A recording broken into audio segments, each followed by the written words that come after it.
নমস্কার বন্ধুরা, বৈশাখী Rasoi and vlog থেকে আজ আমি মাশরুম আর আলু দিয়ে একটা তরকারি বানিয়ে দেখাবো।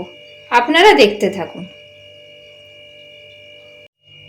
এই মাশরুমের তরকারি বানানোর জন্য আমার যে যে উপকরণগুলো লাগবে আপনারা দেখতে থাকুন।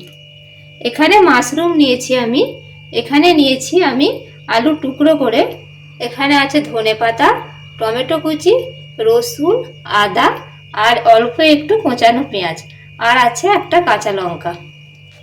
এখানে আমি ভাজা মশলা গুঁড়িয়ে নিয়েছি। এখানে আছে তেজপাতা, শুকনো লঙ্কা আর 5 ফোড়ন। এখানে আছে নুন, আর এখানে আছে জিরা গুঁড়ো, ধনে গুঁড়ো, হলুদ গুঁড়ো, লঙ্কা গুঁড়ো। এখানে আছে ঘি, আর এখানে আমি সরষের তেল নিয়েছি। আপনারা দেখতে থাকুন।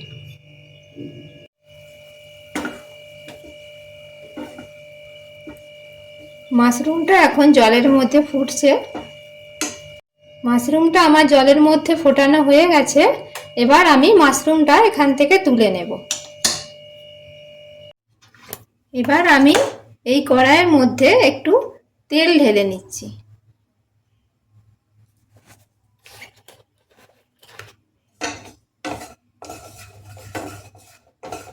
একটু তেল ঢেলে নিলাম। এবার আমি এই মাশরুমগুলো এই তেলের মধ্যে একটু ভেজে নেব। তেলটা গরম হয়ে গেছে। এবার মাশরুমগুলো কড়াইয়ের মধ্যে ঢেলে দিচ্ছি।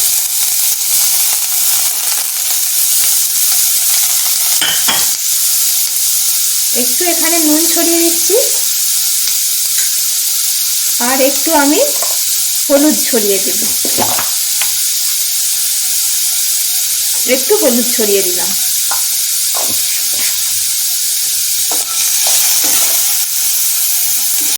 মাশরুমটা আমার ভাজা হয়ে গেছে। আমি এবার প্লেটের মধ্যে তুলে নেব।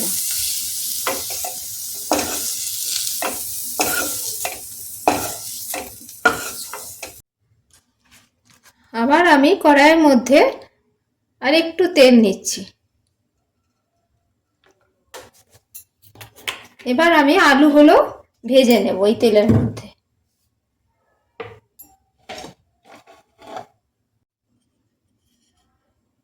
আলুগুলো সব এর মধ্যে ঢেলে দিচ্ছি।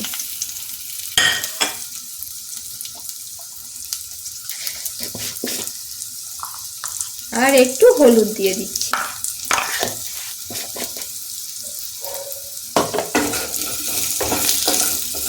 এইভাবে আমি ভাজতে থাকবো।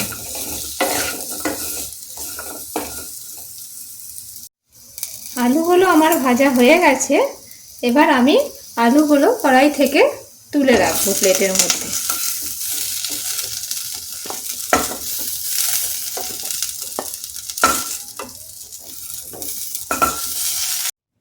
এই যে আমার আলু আর মাশরুম ভাজা হয়ে গেল।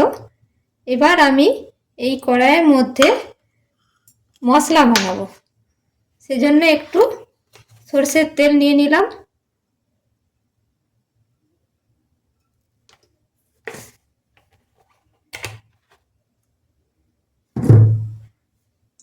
এখন আমি এই তেলের মধ্যে তেজপাতা, 5 ফোড়ন, শুকনো লঙ্কা সব দিয়ে দেব।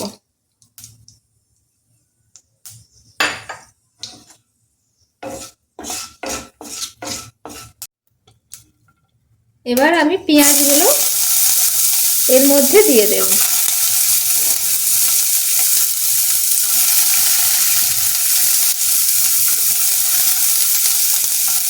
আর একটু এই পেঁয়াজের মধ্যে একটু নুন ছড়িয়ে দেব।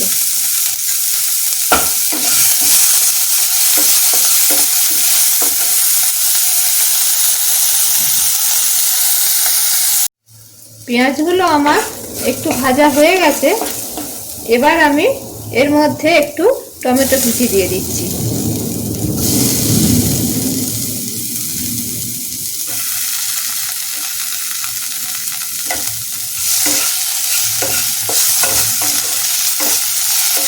আর রসুন আদাটা আমি এবার ছিঁচে নেব। রসুন আদাটা ছিঁচে এবার দিয়ে দেব। এই যে রসুন আদাটা আমি ছিঁচে নিয়েছি, এই কড়াইয়ের মধ্যে দিয়ে দিচ্ছি।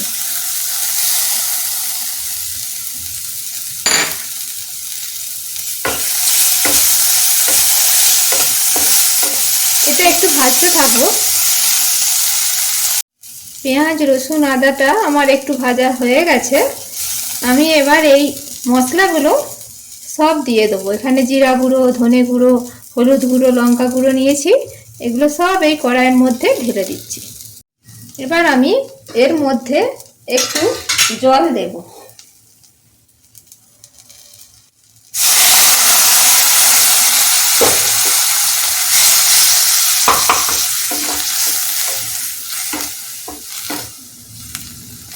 আর একটু নুন দিয়ে দেবো।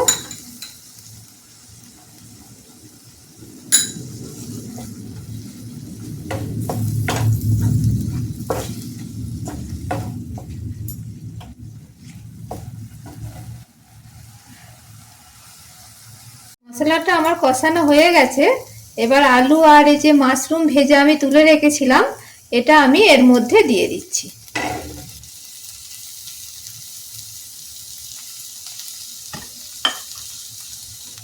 আর একটু এতে জল দিয়ে দেব।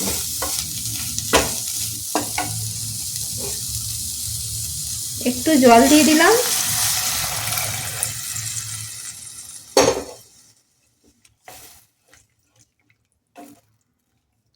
এবার আমি একটু নুন দিয়ে ঢাকা দিয়ে দেব।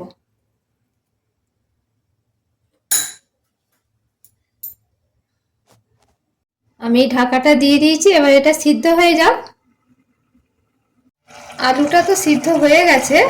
এবার আমি ধনেপাতাগুলো ছড়িয়ে দেব।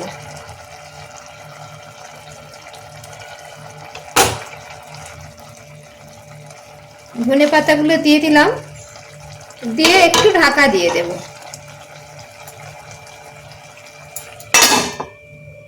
একটু ঢাকা দিয়ে রাখি। এবার আমি এর মধ্যে ভাজা মশলাটা ছড়িয়ে দেব। আমার এটা রেডি হয়ে গেছে। আর একটু ঘি দিয়ে দেবো এর মধ্যে। এখন আমি এই গ্যাসটা অফ করে দিয়ে আবার একবার ঢাকা দিয়ে দেব।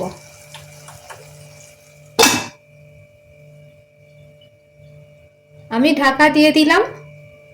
কিছুক্ষণ পর এটা খুলবো। এই যে আমার মাশরুম দিয়ে আলু দিয়ে তরকারি রেডি হয়ে গেল। এটা খুব ভালো হয় খেতে। আপনারা একবার বানিয়ে খাবেন। মাশরুম দিয়ে তো অনেক রান্নাই হয়, তো আলু দিয়ে তরকারিটাও খুব ভালো হয় খেতে। আপনারা একবার বানিয়ে খাবেন এটা।